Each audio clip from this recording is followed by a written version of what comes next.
অনুরাগের ছোঁয়া ধারাবাহিকের আজকের পর্বে দেখা যায় সোনাকে যখন জোর করে ওখানকার মেয়েগুলো তৈরি করতে থাকে এবং সোনাকে নোংরাভাবে সাজানোর চেষ্টা করে, তখন খুব রেগে যায় এবং সোনা মেয়েগুলোকে ধাক্কা দিয়ে সেখান থেকে চলে যায়।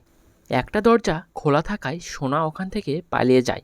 গুন্ডাগুলো সোনার পিছু নেয়। অন্যদিকে দীপা দাঁড়িয়ে থাকা অবস্থায় রুডি তার দিকে এগিয়ে যাওয়ার চেষ্টা করলো। তখনই সোনা পালিয়ে যায়।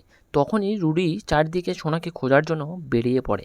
অপরদিকে সোনা ছুটতে ছুটতে রূপার কাছে গিয়ে পড়ে। সোনা রূপা ও দুজনেই দৌড়াতে থাকে এবং গুন্ডাগুলো একসময় সোনা ও রূপাকে ধরে ফেলে।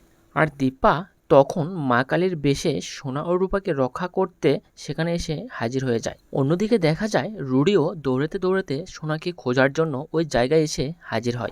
যখনই রুডি দীপাকে দেখে পালিয়ে যাওয়ার চেষ্টা করে, তখনই দীপা রুদ্রমূর্তিতে ওই দিকে ধরে এবং খড়গের আঘাতে রুডিকে শেষ করে। রুডিকে দেখে চমকে যায় সোনা এবং বুঝতে পারে এতদিন মা যা বলেছিল সে সবটাই সত্যি।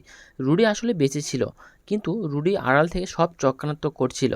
প্রচণ্ড রেগে যায় সোনা রুডির উপর। তো বন্ধুরা, তোমরাও এমনটাই চাও তো এভাবেই যেন রুডিকে শেষ করে দেয় দীপা?